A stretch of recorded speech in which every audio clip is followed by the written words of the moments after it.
Welcome to Natural Habitat Adventures, Daily Dose of Nature. Today's topic, perfect pachyderms, elephants, and more. Presented by NatHab Expedition Leader Richard de Gouveia. I'm your host, Rob Mess. Thank you all so much for being here today. Over to you, Richard. Thank you, Rob, and thanks everyone for tuning in. I am finally in a new location and I am coming to you all the way from Portugal.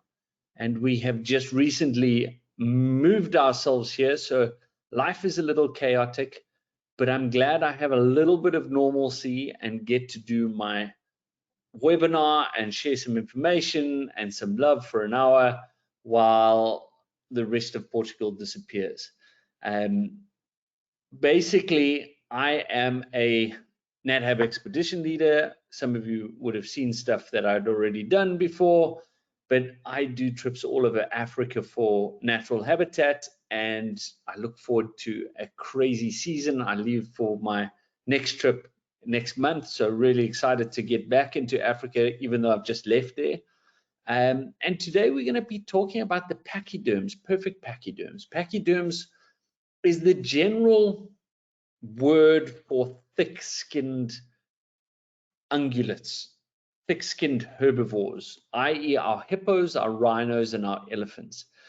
And I wanted to really tackle these guys and talk a little bit about them because they're so interesting and there's so much going on that they do on a bigger level that I want to touch in on, and also talk about the conservation impact and how they are impacted by us and what's going on.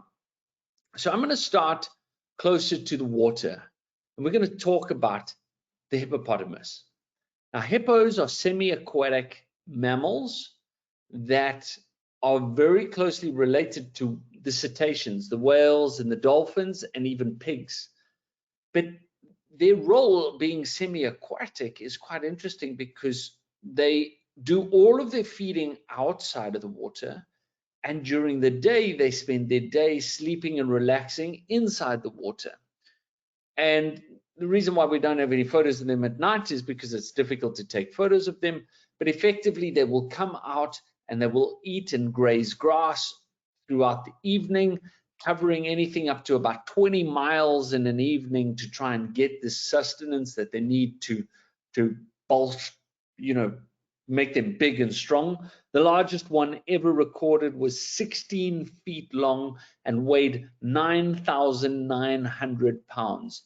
That is enormous. I mean, you can't even fathom how big that is. That's almost the size of an elephant. Now, granted, this one was in captivity in a zoo, but it just proves that they can get really big, especially when there's no competition around. And then during the day, they spend a lot of time in the water, most of the day, in fact, inside the water, only peeking out the top to have a look. And their funny faces have sort of adopted the look of a crocodile, where their nostrils have come up on top of their nose, their eyes pop out, their ears pop out, so that they can be like this baby out and just with a little piece above. And the reason why is because they dehydrate about 6 times faster than a human.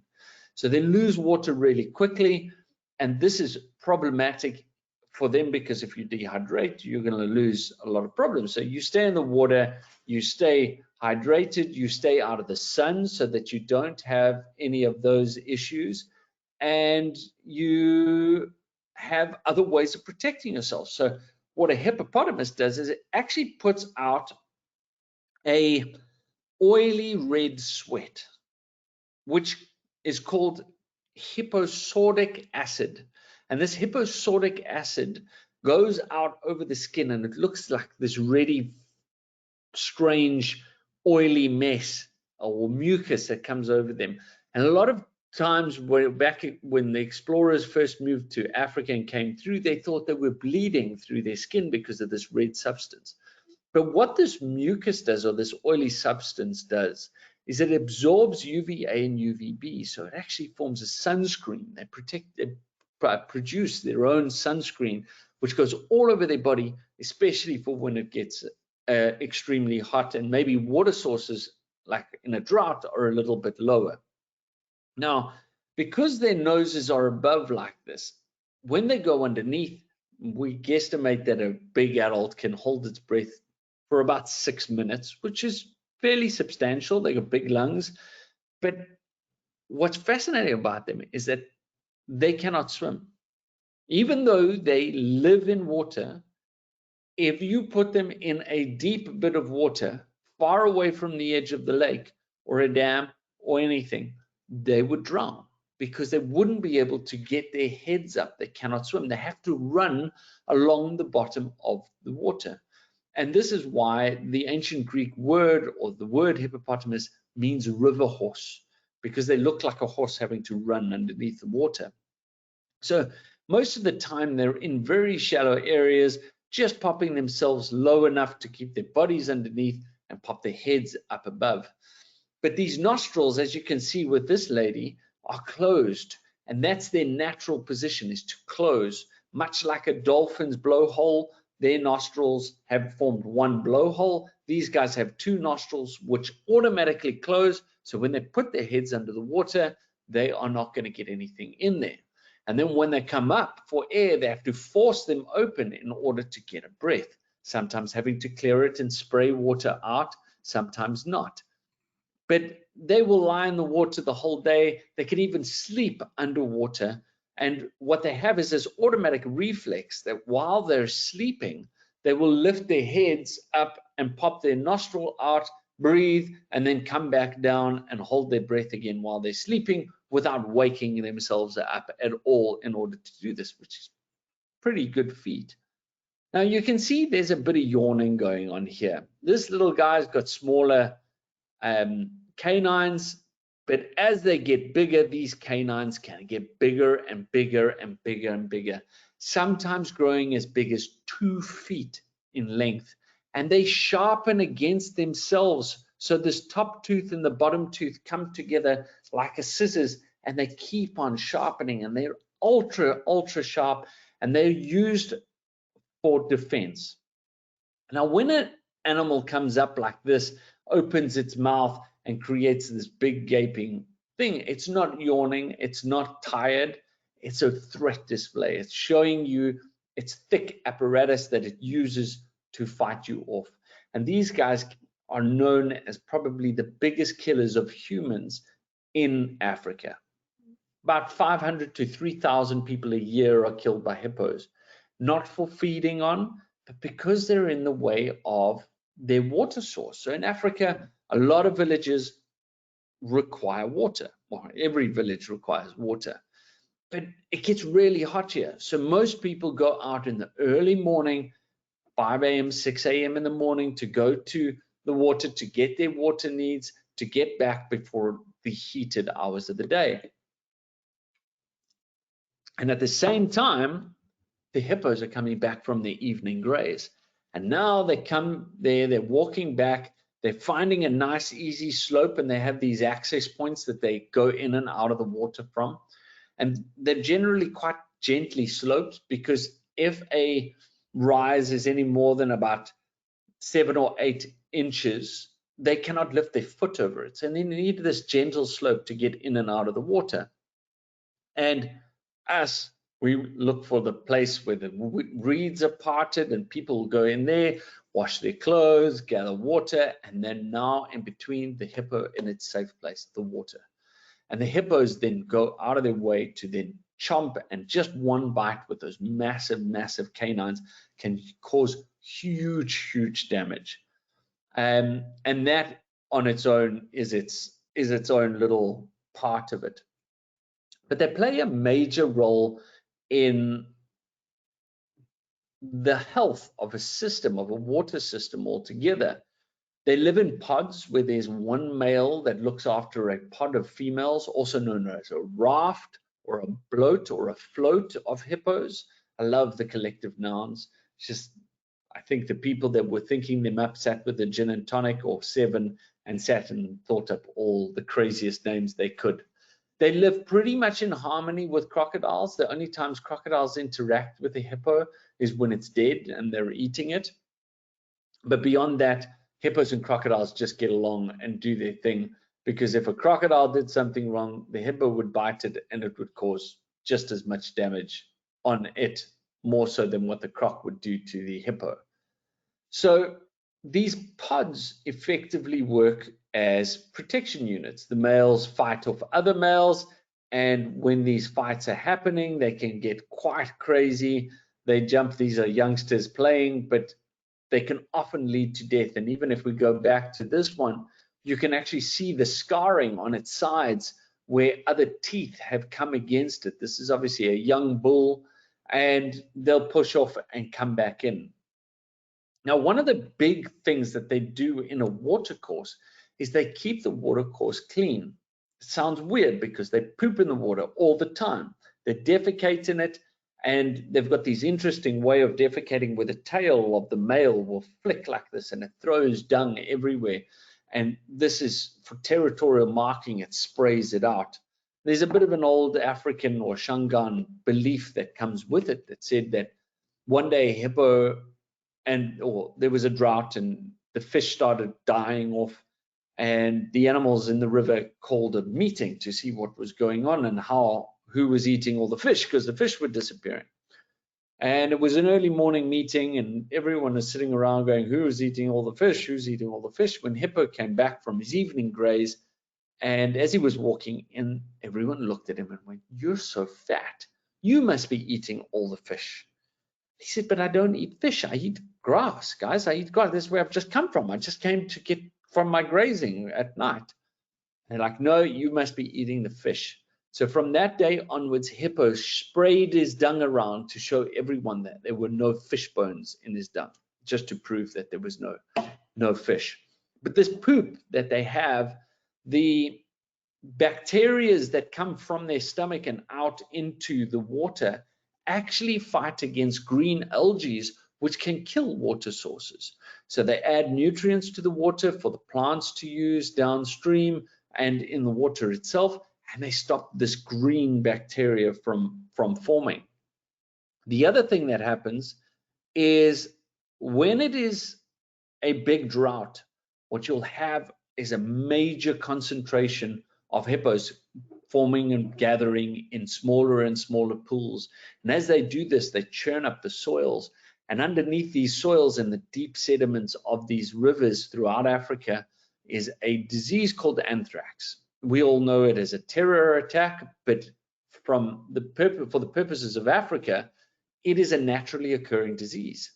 It is a regulator of numbers. And as this disease spreads, it kills the weak and leaves the strong, especially in these drought-ridden times when there's not a lot of resources available. So you're getting rid of the weak genetics and keeping the strong genetics going. Very, very important. And eventually what happens is as times change, the rains come up, the anthrax gets washed back in, the stronger genetics have prevailed and goes back into those deep sediments waiting for the next extreme drought to then release it into the world. The other way that hippos play a major role is in places like the Okavango Delta and in Botswana, where they move through water courses and open up river channels, allowing water to flow freely from one point to another. They are very threatened by habitat destruction. And what was interesting is because of these massive canines that I was showing you earlier, when elephant ivory was banned for trade, hippo poaching went up 500%, and more hippo ivory started making its way into the market to try and fill the gap that was left behind.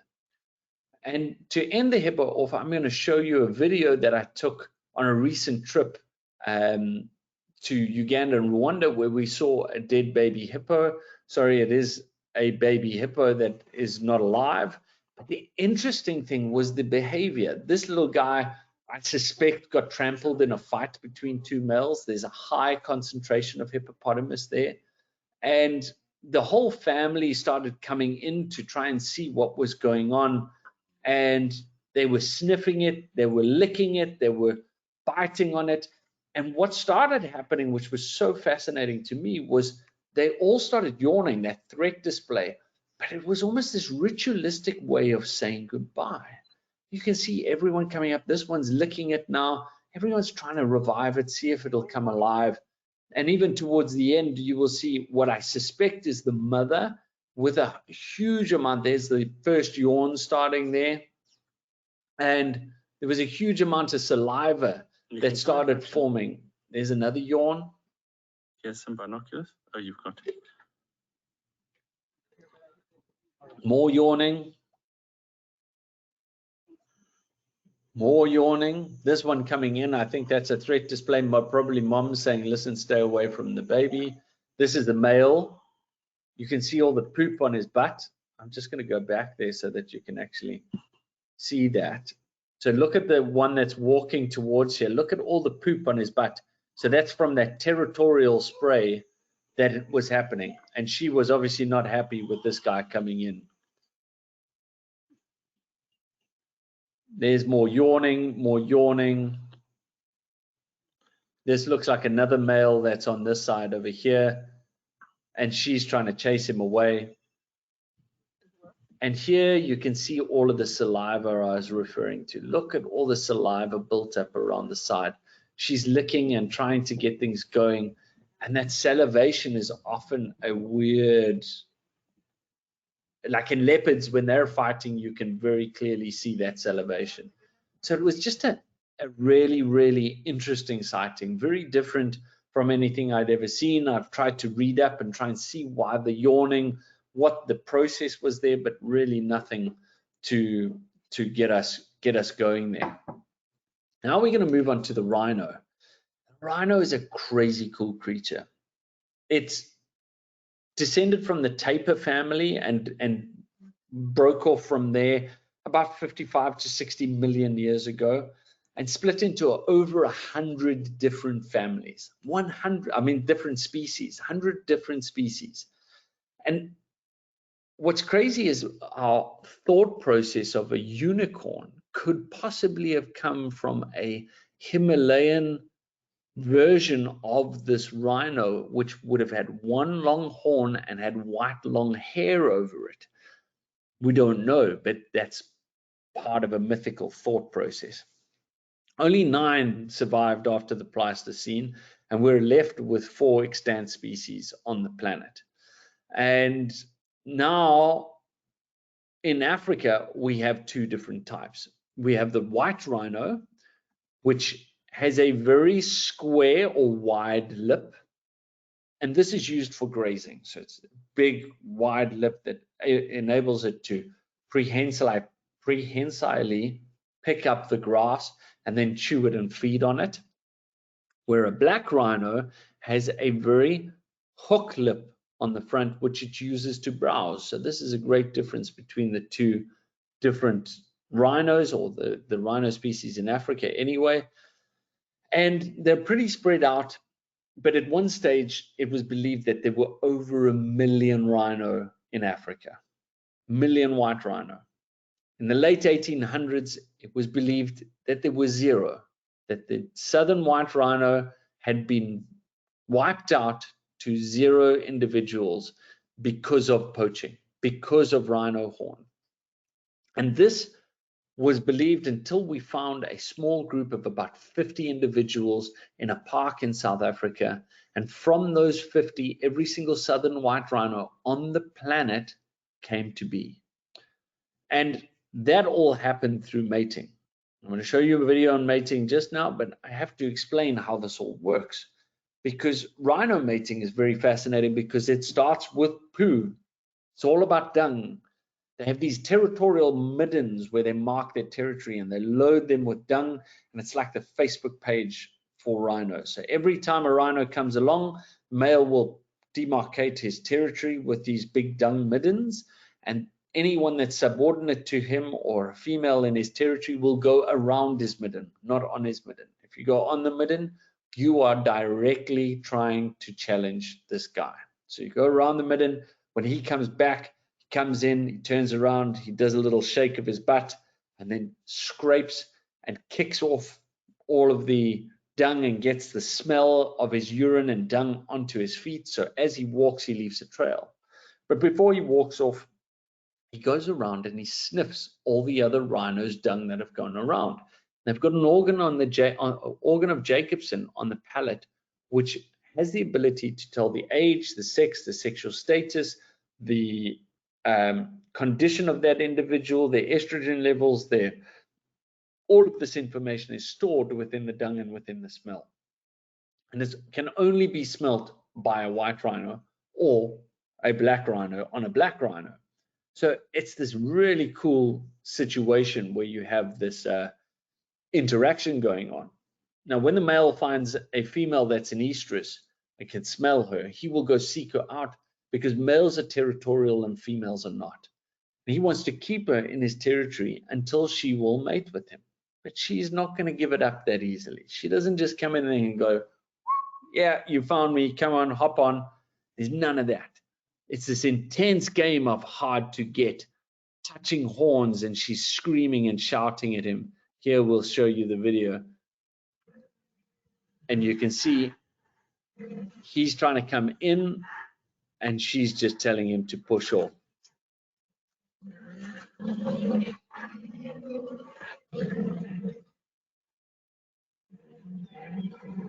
And this process goes on for 2 weeks. 2 weeks that she rebuffs him, she kicks him off, tells him to go away. She doesn't want anything to do with him. But time goes and time goes, and he obviously gets prettier over the 2 weeks because eventually she lets him put his head on her backside like that and get close enough.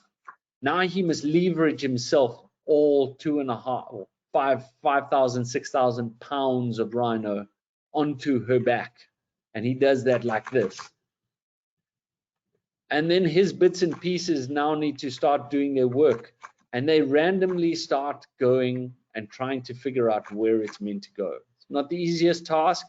It takes him 3 to 4 days of practice.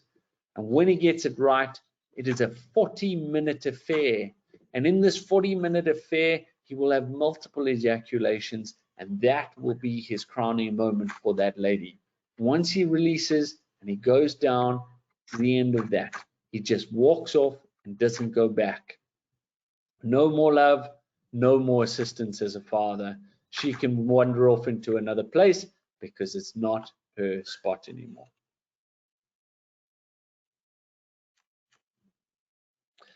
And voila, a pretty picture. So these guys are really cool. I mean, the rhinos do a great job. Black rhinos are really beautiful, but far more aggressive because they live in areas that are thicker, generally leafy, so shrubby areas. So when you find them angry. And they're highly inquisitive. Their eyesight for both black and white rhino is severely compromised. And because of this compromised nature of their eyes, they rely on hearing and smell and investigation by getting closer. And often that just means charging. If I don't know what it is, I'm just going to chase it so that it gets away and it doesn't get me. And I had a situation with this black rhino, and I'll just leave it to run, as she was really, really inquisitive, sneaking up on us.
See her sniffing, listening. We're all sitting dead quiet. She doesn't know what to make of us.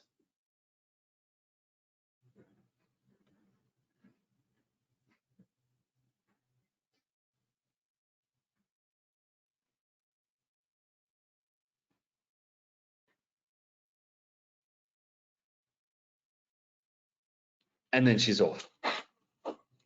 Just gone. Like, it's amazing that suddenly she just decided that we weren't supposed to be there, or she shouldn't be there, and off she went. Now, poaching has become a huge issue for these guys. Massively, massively problematic. Literally 1,000 rhinos have been killed a day. The number of rhinos in Kruger National Park has dropped 70%. And there've been many different things that have been attempted to fix the problem. When I was in the Sabi Sands, we got helicopters in and we brought the rhinos down with a incredibly volatile substance called M99, which if you had so much as the smallest scrape on your finger and you got anything inside that finger, you would die. But this just put these rhinos to sleep. They would then go and drill into the horn, and with an interesting machine, they would then add and put under high pressure a red dye with a cattle dip inside. So the white is what normally looks like the horn. The pink is what the dyed horn is. So it could be picked up in airport detectors and everything. These were the rhinos then that got woken up and we moved off. So a whole bunch of rhinos were done like that. Unfortunately, that didn't work. They were still getting poached. There was even a person in China that died of this poison and then wanted to sue the people who'd put it there. I'm going to play a video that I created with NatHab during lockdown for our virtual safari, which will explain a little bit more on what we're doing and a little bit more on rhinos. So enjoy. But a mother and a rhino calf.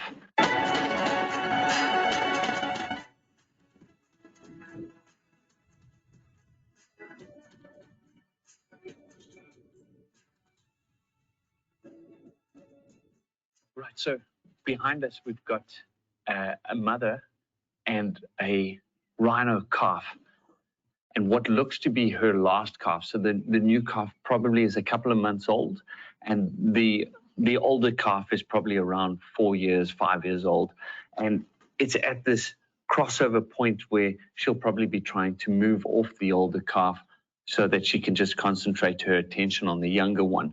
Now, because of their very poor eyesight, their vision range is probably about 100 feet that they can pick up movement from. But I've seen these guys get surprised by a tree stump that's right next to their face. Now, what happens is because of this low eyesight or this poor eyesight, they can be quite inquisitive. And what we had was the mother and the calf coming up to have a closer look at us to get a feel for what we were and what we were doing. And it's this incredible experience as they're moving close to you and you're sitting quietly and just taking it all in. Now, unfortunately, these animals are under incredible threat at the moment. Their horns are used for various medicinal reasons in the Far East, and they are poached extensively. In Kruger alone, 70% of the population has declined over the last 10 years. So that's a huge number of rhinos that have been poached, and their numbers are dropping every day. And this fight is a very difficult fight based on the value of horn and its value outside and the poverty that surrounds a lot of the areas in Africa where these animals are being poached. So there are dedicated anti-poaching teams that are about. There are a lot of different programs in order to try and motivate and keep these animals safe. So the anti-poaching, they will dart and notch the rhinos and also put microchips in their horns. And even some reserves have gone as far as dehorning the animals in order to keep them safe or to minimize the risk. However, very recently, I was in a reserve called the Pilansberg, just outside of Johannesburg, and I saw a poached rhino right next to a main road, and the rhino was poached for a horn that had already been cut off. So the value is so great in that horn that even the stump that's left after the dehorning has a massive value to these people. Now, rhinos in general will move around and graze. These are white rhinos. It's a big difference between white and black rhinos, specifically diet. And these white rhinos, this mother will be looking after this calf for at least the next 4.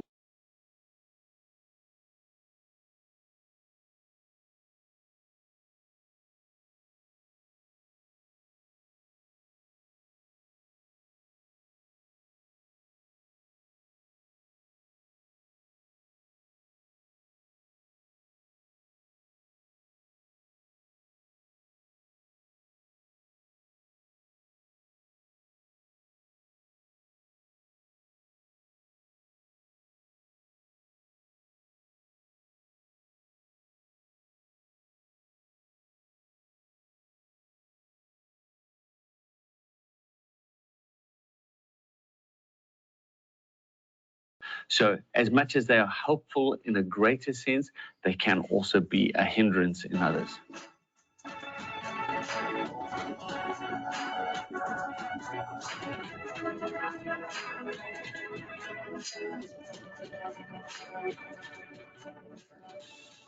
So one of WWF's primary projects within the Southern Africa wilderness area is a project called KETA. It is a vitally important project whereby WWF is trying to train up and integrate communities into this natural environment. Historically, a lot of the areas here have had forced removals and people moved away from their homelands in order to create these parks. And then there's a great disconnect put up between communities and these areas by putting up fences. One, to keep animals inside, and two, to keep people out. And this has created a lot of tension. So what WWF tries to do is to educate these people, to bring in incredible knowledge, to train up people from local communities to become rangers and field guides, to bring in crime scene tests to be able to ensure that any animal trafficking can be correctly enforced and prosecuted at the later stage. In general, poaching and wildlife trafficking have an incredibly negative effect on a country's ecosystem. In the greater sense, it promotes corruption, it promotes all sorts of problematic things from the top down. So by instilling the right laws, the right understanding, and the right resources, WWF is fighting this from the top down. And it has an incredible impact on local communities by creating jobs, by creating a connection between the local communities and these environments to uplift and sustain these areas and the people that surround them for many generations to come.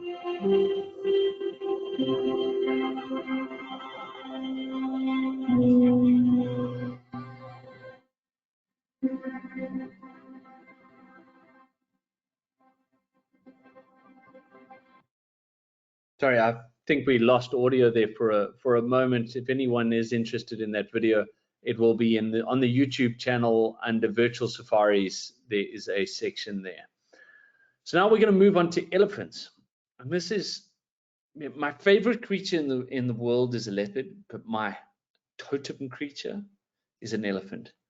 And this is probably one of my favorite photos of an elephant, and it just says so much about these animals and the incredible thought processes that go within its beautiful mind. Now, they're very much herd animals with a matriarch. It's a female-led herd. The females and their calves all stay together, and the young males at the age of about 14 are moved off, 14, 15 are moved off out of the herd to ensure that there's no inbreeding between the youngsters and their mothers or sisters or aunts or anything like that. And it's this incredibly complex interaction. Elephants are very emotional, very intelligent, have huge brains. There's a reason why they say memory like an elephant is because of the fact that they just remember so many things. There was a study that was done in Etosha, which is a drier park in Namibia, a national park in Namibia, where it was a big drought. The matriarch, being the oldest and wisest of the family, who leads her family from place to place, had a calf. The calf was about 6 months old and had to go on this epic journey that the mother took it on in order to take it to water. And this water was going along. They walked for miles, came back, the rains came back, everything went fine. About 40 years later, this young calf had now become the matriarch. And she had only traveled this route once in her life. But 40 years later, there was a big drought again.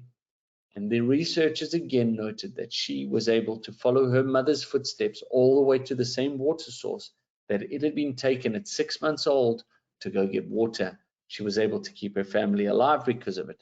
So this incredible memory has a very powerful role to play in their society. They have emotions. I've been chased by elephants who have just lost their babies. I remember one lady, she'd lost her baby probably about 2 days after it was born, and she was distraught. We were watching the herd from another side and had given quite a big birth to this herd.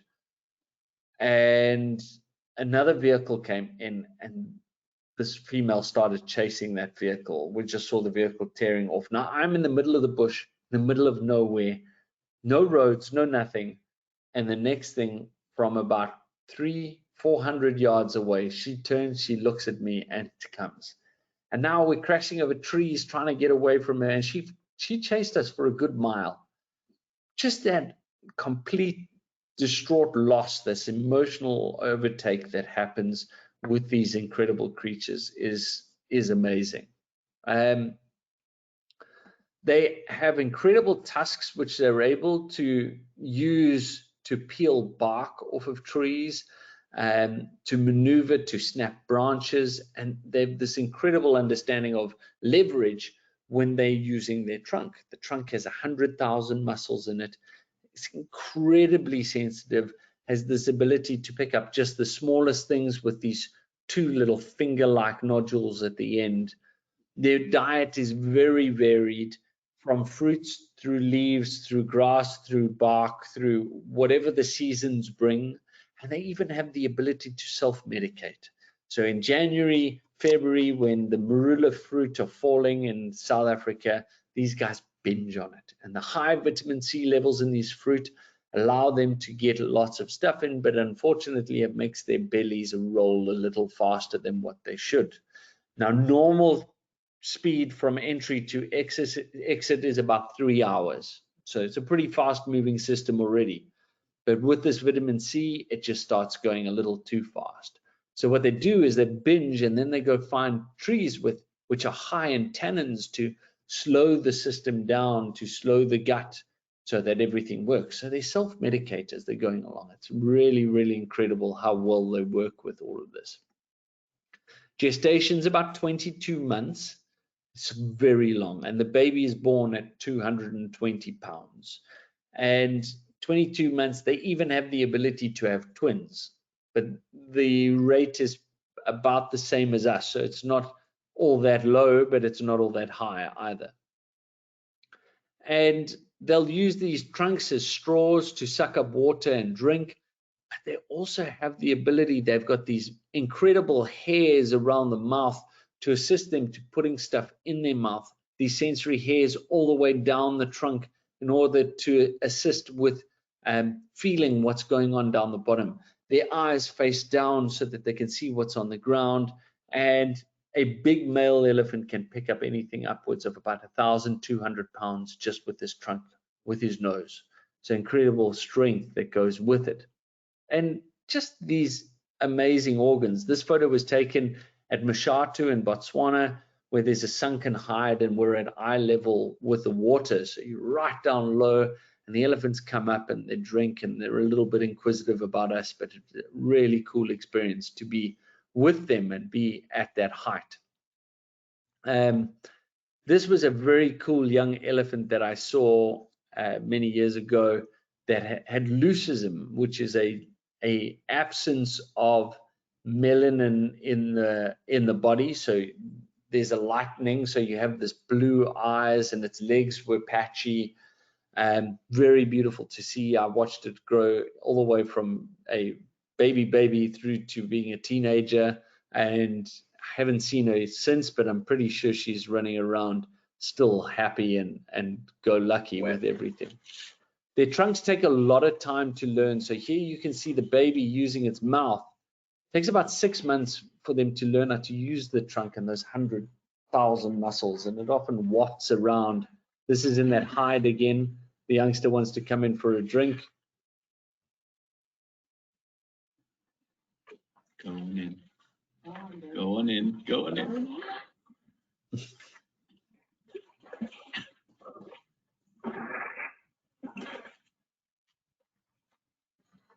Then there's always so much fun watching the babies play around. Here you can see the hide underground and how close we are to the action. It's such a cool place to visit. And these animals are highly adaptable too, all the way living into the desert of Namibia, the oldest desert in the world, the Namib, where there's very little water. And the small population of elephants, no genetic difference between them and their cousins in South Africa or Botswana, but these guys have figured out how to go for more than a week without water. And seeing elephants in such a stark, different landscape is mind-boggling. It blows and it befuddles everything. And definitely something to do. Sorry, it keeps jumping back. To do and go on a trip to Namibia. This is one of the highlights, going into the Namib Desert looking for these incredible elephants. Again, I'm going to show you another piece about an elephant bull in must, and we'll talk a little bit more about this afterwards, so enjoy.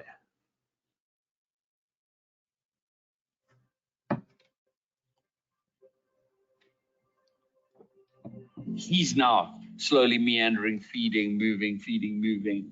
So I think very shortly in frontier, we're going to pick this guy up.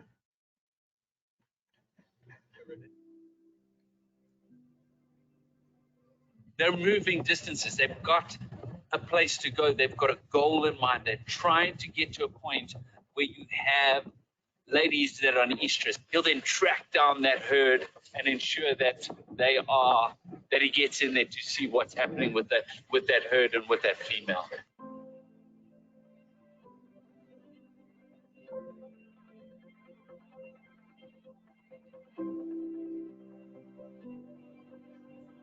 Tracking is an art. It's the idea of how fast you move and how fast you don't.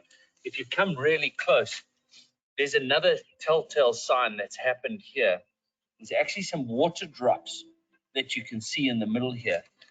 And if you smell them, they smell very pungent. This bull was in must. And very often when the bulls are in must, they'll drag their trunk like this. There's a lot of attitude with their walk. They've got these big, heavy steps that go on. So by just looking at this and the trail that's going along, if we find this guy, and he won't be too far ahead because this is quite fresh, if we find this guy, he'll probably have a bit of a bad attitude going on about him because his body is producing massive amounts of testosterone. It's like being on steroids. And he can act aggressively towards us, but the whole reason for it is so that he is better equipped to move huge distances between herds, so they can find females that are in estrus and ready to mate with. And he can also then push off any other males so that he's the stronger, more dominant, and show that and get his genetics out there. It's very cool to see these little musk droplets.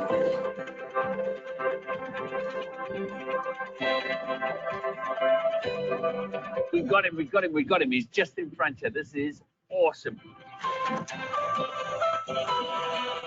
Herd in front there. You can see the herd.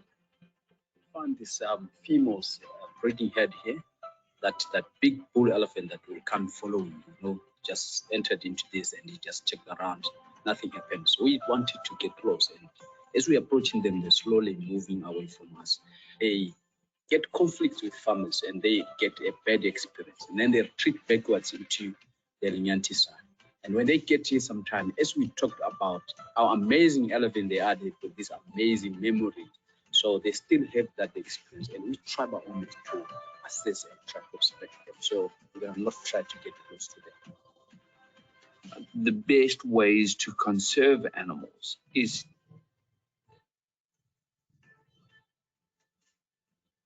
that is awesome.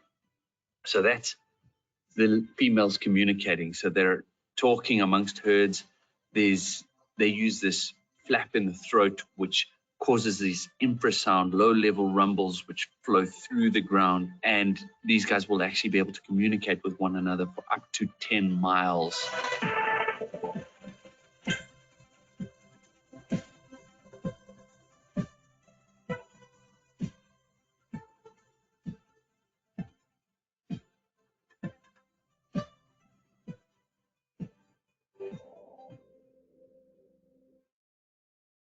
We're saying is conservation is driven by humans. So we need to have the buy-in of people to see the value of these animals, and by people like Roger's taking the time to be sensitive to the fact that they've had maybe a bit of a tough time and not put extra pressure, gives them a chance to relax with us, gives future tourists an ability to get closer and have great experiences with them.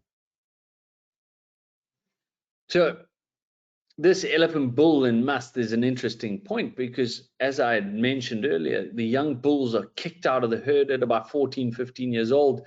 Because of these very close social bonds that they create, this is very traumatic for them. The young bulls are following the herd, trying to get back in, but the matriarch and the others are just chasing him out. And eventually a big bull like this guy comes along to see if there's any of the females in estrus. And the young male will latch onto him. He'll become like a father figure to this boy. He will teach him how to be a man, how to react around the ladies, and to control his own hormone output. And just through the act of him being dominant over the younger one, the big male keeps the youngster's testosterone levels in check, so he doesn't go into must too early. There have been a lot of cases, especially in South Africa, where elephants were moved from reserve to reserve, specifically babies, and there were no big males. But these young bulls got to 20 years old, they started coming into must. They had all this testosterone and no understanding of how to behave and look around, and they killed rhinos, and they pushed over vehicles, and they killed wildebeest and all sorts of other things. And all that they did was the researchers took and reserve managers took a big bull from Kruger and dumped it into the reserve. And within 6 months, everything had stopped, because this big bull had taken charge. He'd settled all the hormones and put everything back in check. So elephants, again, are highly intelligent, beautiful creatures, and a great place to end tonight's talk. Rob, have you got any questions for me? All right. Before we get into the question and answer session, I would like to remind everyone that you can submit your questions via the question field in your control panel. So let's get this out of the way first. People are curious, why did you move to Portugal? Can you share a little bit about that? Oh, absolutely. I mean, it's a little off topic, but I thought it might be one of the questions.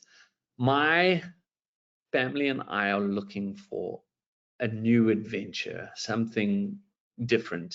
Unfortunately, South Africa's become a little unstable, and while I have young kids, I wanted some stability for them, wanted an adventure for me. I've always seen myself as, or wanted to be, an explorer. And I always looked at people like Teddy Roosevelt going up the River of Doubt, and other explorers going through Shackleton, going down into Antarctica, and thinking how brave these people were to go into such unknown circumstances and be in a different place and feel a different energy and just put themselves there. And doing this has done exactly that. It was like landing on Mars. Don't speak the language. I've been here twice before, but it's so different when you land and you're not on holiday, and it's just awesome. So we have a lot of change ahead of us, a lot of interesting times. My time with NatHab means I still get to go back to Africa and I'm happily booked up until the end of next year with them. So we'll start looking at the following year at the end of next year or at the end of this year. But I still get to connect to Africa in the way I love and explore a new place and challenge myself and my brain a little bit more. I feel a bit like an elephant having to learn everything, and I feel almost like a baby having to learn as much as I am at the moment. We're 10 days in, and I have 10 full days of new memories, new neural pathways forming. It's incredible. Richard, thank you for sharing with us. We appreciate it. So can you tell us about the hide of the pachyderms? How thick is it? What does it feel like? Does it have hair? So all of these guys have hair over their skins. Hippo I've never felt before, and I'm grateful for that, because most of the time you don't want to, but it'll be a harder thing. The one thing that really blew my mind about these pachyderm skin is they look, if we go into this elephant here, you will see all the creasing and everything, and it's a thick hide. And I don't know why, but in my brain, when I looked at it, I felt like it, because it's thick, it'll be cold and sort of rough, but it was soft and warm and alive. I don't even know if that computes, but it really blew my mind the first time I touched an elephant and I touched a rhino and got that sense of this real living skin.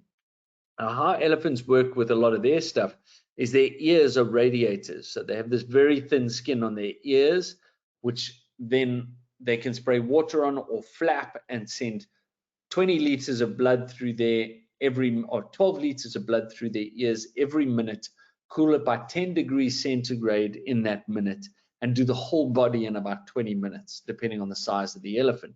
And the reason why they have to do that is because elephant skin doesn't have a lot of capillary networks going through it. So they don't have sweat glands or a lot of sweat glands. And if you look at the base here, you'll see these little white specks underneath here. These are massive ticks, like ticks the size of my nose, holding on to this thing because they need massive mouth parts to be able to get to the blood. So it's one of their adaptations to avoid ticks, or a lot of ticks, is to have this thicker skin. It also protects them against stuff. So that hide is a very protective mechanism, especially when it comes to fighting, to having other animals attack them, like lions, because lions kill all three of these guys. Leopards have been known to kill some of them, especially at babies. So there's a lot to go and a lot to protect in that sense. So between the elephant, the hippo, and the rhino, which are typically largest at birth? Largest is the elephant. The largest baby in Africa, or any land mammal, is actually the giraffe. It comes out at about 250 pounds. Then the elephant at about 220 pounds. Then rhino and hippo are about the same sort of weight, probably at about 120 to 150 pounds that the baby weighs at birth. I remember watching coming in just as a rhino had given birth, probably about maybe half an hour after it had given birth. There was a leopard stalking around and a hyena, and they were trying to get to the baby, but mom was swinging around and trying to keep these guys at bay. Amazing sighting. Baby survived because mom's got a long freaking pointy thing on the front of her face, and even though she can't see, she was pretty well equipped to deal with the problem. So how long after the birth does the elephant female come back into estrus? So every single one of these guys need to go through a process of rearing the baby to the point that it's weaned. At the point of weaning is when she will fall back into estrus. So if we consider she falls into estrus, she gets pregnant. An elephant is pregnant for 22 months. On average, it takes about 22 months more to wean the baby. So it's once every 4 years that female will give birth or go into estrus again, and then have another baby. Rhinos and hippos sit at about 15 months gestation, and it's like 240 days, and that then works again in that cycle. So you're probably looking at 2.5 to 3 years between, sometimes even as long as 4 years between having the baby. And I think the big thing that I've noticed with a lot of populations, and it's not just to do with rhinos and elephants and hippos, is it also has to do with pressure and your population dynamics. If the population is climaxed at a full amount, babies will stay with mom for longer in order to ensure that they survive, because there's more competition that goes on, and the breeding rate will slow down. When there isn't a great population, the breeding will move super fast. So like I was saying with the rhinos, the southern white rhino had thought to be extinct in the late 1800s, early 1900s, and then they found that small amount. And in 1960, they reintroduced them to Kruger National Park. 1960, put like 10 in, and then 5 years later, they put another 11 in. Before the poaching chaos started, there were 20,000 rhino in Kruger National Park. So in 50 years, they'd taken a population of 20 and made it 20,000, because there was space, there was habitat, there wasn't competition. As soon as competition grows, that whole system falls in on itself and it starts to erode itself away. And that's where you have more animal interactions, maybe males killing babies and things like that, because there's too much competition.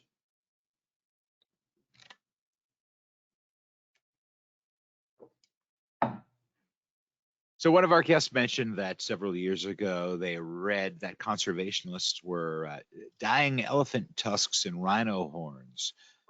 Was this part of an effort to stop poaching, and is it still being done? So it's not being done anymore. It was only rhino horns that it was done to, because rhino horn is keratin. It's effectively a fingernail. You can't do it in an elephant tusk, because an elephant tusk is a tooth. So you can't inject anything into enamel and that dentine. It's just too hard to really take it in. But the rhino horn, with this high pressure system, you could push it between those fine hairs that make up the keratinous horn, and then it would change the color. And it had this ectoparasiticide, which is a cattle dip, and the special dye that was able to be picked up through airport scanners and things, that they could see that there was horn involved in this whole thing. But because it's not visible on the outside, as you can see with this rhino's had it done, there's no visible change on the outside. And because of that, a lot of rhinos were still being shot, even with this ectoparasiticide. So the $1,000 or so it cost to do each rhino was worthless. People were paying for something that wasn't actually helping. So now what they're doing, after the year after I did that talk about the dehorning and the virtual safari, there was a big philanthropic push through Kruger National Park, and they dehorned all the rhino they could find in Kruger. And the idea was to slow the poaching down, that the value and the risk outweighed the value that they would get back from it. So the dehorning became a big process. There are other reserves like Marataba, which we visit on our hidden South Africa trips, where the rhinos still have their horns in place.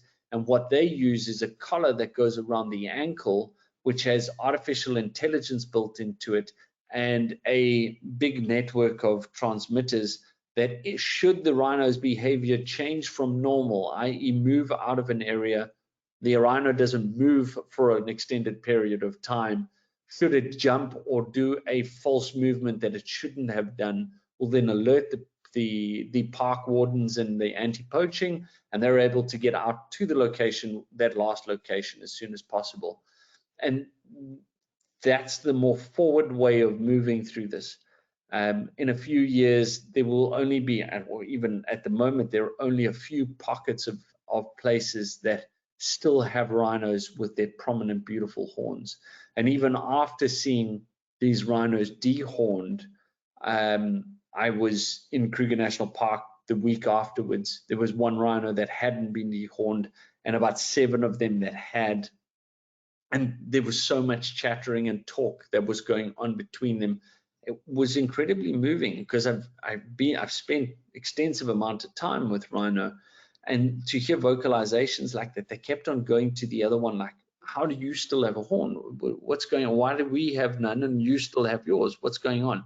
So there was a definite disruption in the social dynamics of it, and it's unfortunate that we've got to that stage, but the most important thing is trying to keep these alive while we can educate the world as to what that it's not actually affecting somebody's virility, that it's not a symbol of wealth, that it's better to be on a rhino and looking beautiful on them. Great. Thank you, Richard. Unfortunately, that's going to be the last question that we do have time for today. So I'm going to throw it back to you for some closing comments. Thank you so much, Rob. And thank you, everyone, for tuning in. If you've got any other questions, you're more than welcome to send me a message on social media. And I look forward to seeing you guys next week, Wednesday, when I will be recounting some of the stories of old and new of Africa. Just some beautiful storytelling time. So I look forward to seeing you then. Thanks, NatHab, for creating the platform for these awesome time with you guys. And Richard, thank you for taking the time to present for us today. And I'd also like to thank everyone who tuned in today. If you're interested in information on how you can travel with NatHab, please give us a call at the number on your screen, or you can send us an email at info@nathab.com. Our adventure specialists are happy to help you out. Join us tomorrow for our next Daily Dose of Nature.